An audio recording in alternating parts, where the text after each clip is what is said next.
व्रत में कैनी एकादशी द्वादशी की पारन हो। सखिया विधि के करीले आत वार कन्हैया वर पाइले हो। नमस्कार दोस्तों, मैं हूं ममता तिवारी और आप सभी का स्वागत करती हूँ मेरी चैनल ममता वीज में।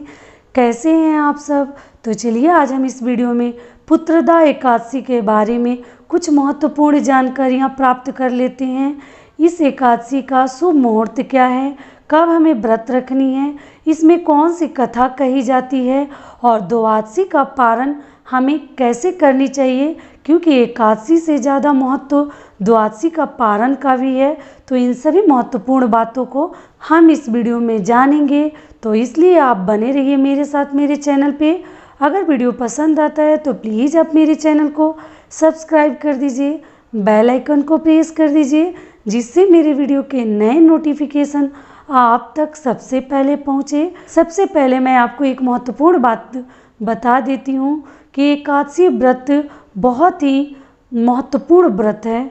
ऐसे तो हम बहुत सारे व्रत करते हैं, उपवास रखते हैं, पूजा करते हैं। जो हर मास का एकादशी व्रत रखते हैं वो अपने लिए रखते हैं, क्योंकि एक एकादशी व्रत ही ऐसा व्रत है जो खुद के लिए, अपने हित के लिए रखा जाता है। क्योंकि ऐसे तो हम बहुत सारे कार्य करते हैं अपने घर परिवार के लिए, बच्चों के लिए, लेकिन खुद के लिए हमारे पास कभी समय नहीं रहता।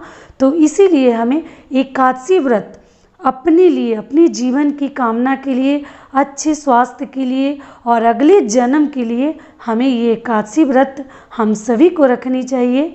तो आप ज़रूर रखिए। हर एकादशी का अलग अलग नाम है, तो कोई देवउठनी एकादशी है, कोई सफला एकादशी है, इस तरीके से इसके नाम दिए हुए हैं। तो इस एकादशी व्रत को हम पुत्रदा एकादशी के नाम से जानते हैं। ये संतान के लिए ये एकादशी व्रत बहुत ही अधिक महत्वपूर्ण है। अगर आप संतान की कामना करती हैं, पुत्र की कामना करती हैं, तो आपको जरूर ये एकादशी व्रत रखनी चाहिए। हिंदू धर्म में व्रतों में सबसे महत्वपूर्ण एकादशी का व्रत होता है। पौष मास में शुक्ल पक्ष को पड़ने वाली एकादशी को पौष पुत्रदा एकादशी कहते हैं। इस दिन भगवान विष्णु की विधि विधान से पूजा की जाती है। मान्यता है कि पुत्रदा एकादशी का व्रत रखने वाले की भगवान विष्णु सभी मनोकामनाएं पूर्ण करते हैं। संतान प्राप्ति की कामना के लिए इस व्रत को उत्तम माना जाता है। इस साल पुत्रदा एकादशी 24 जनवरी 2021 को है। पुत्रदा एकादशी का शुभ मुहूर्त हम जान लेते हैं। ये व्रत कब प्रारंभ हो रहा है? तो व्रत प्रारंभ होगा 30 जनवरी शनिवार रात 8:56 से और व्रत की समाप्ति होगी 24 जनवरी रविवार रात 10:57 पर। तो इसमें हमें 24 जनवरी को ही व्रत रखनी है। और पारण का भी शुभ समय आप जान लीजिए, सही मुहूर्त क्या है। 25 जनवरी सोमवार सुबह 7:13 से 9:21 तक आप सभी को पारण कर लेनी चाहिए, क्योंकि पारण का भी बहुत अधिक महत्व है। पारण में हमें सिर्फ आटे से बनी हुई चीज़ें ही खानी चाहिए। जो ही भोजन आप करते हैं, गेहूं से बने हुए भोजन ही किया जाता है।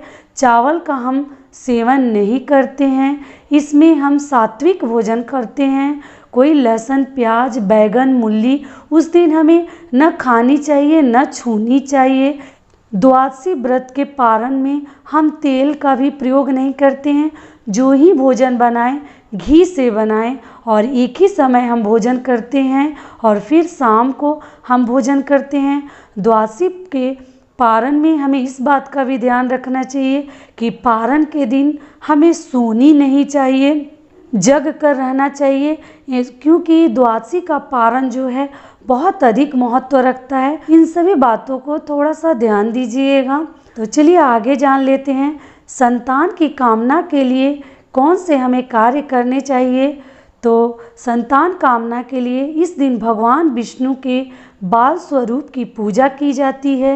इस दिन सुबह पति पत्नी को साथ में भगवान कृष्ण की पूजा करनी चाहिए। उन्हें पीले फल, तुलसी, पीले पुष्प और पंचामृत अर्पित करें। इसके बाद संतान गोपाल मंत्र का जाप करनी चाहिए। मंत्र जाप के बाद पति पत्नी को साथ में प्रसाद ग्रहण करना चाहिए। अगर आप संतान की कामना करते हैं तो हर काम आप साथ में कीजिए।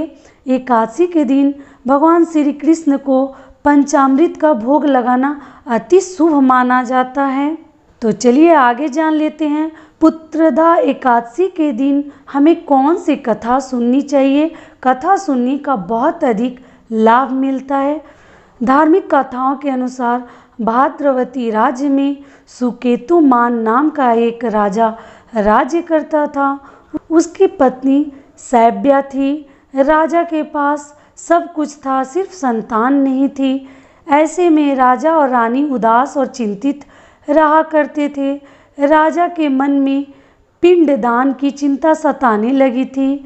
ऐसे में एक दिन राजा ने दुखी होकर अपने प्राण लेने का मन बना लिया।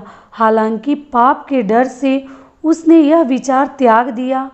राजा का एक दिन भी मन राजपाट में नहीं लग रहा था, जिसके कारण वह जंगल की ओर चला गया। राजा को जंगल में पक्षी और जानवर दिखाई दिए। राजा के मन में बुरे विचार आने लगे। इसके बाद राजा दुखी होकर एक तालाब के किनारे बैठ गया। तालाब के किनारे ऋषि मुनियों के आश्रम बने हुए थे। राजा आश्रम में गए और ऋषि मुनि राजा को देखकर प्रसन्न हुए। उन्होंने कहा, राजन, आप अपनी इच्छा बताएं। राजा ने अपने मन की चिंता मुनियों को बताई। राजा की चिंता सुनकर मुनि ने कहा कि एक पुत्रदा एकादशी है। मुनियों ने राजा को पुत्रदा एकादशी का व्रत रखने को कहा।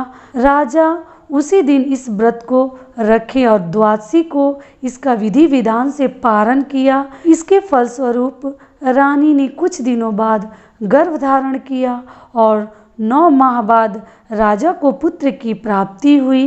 इस तरीके से भगवान विष्णु ने उनकी मनोकामना पूर्ण की। एक बार प्रेम से बोलिए विष्णु भगवान की जय। और हम सभी को ये व्रत रखनी चाहिए। तो यहीं तक का था हमारा वीडियो। आशा करती हूँ कि आपको इससे थोड़ा सा लाभ मिलेगा। तो फिर मिलती हूँ एक नए वीडियो में। तब तक के लिए नमस्कार।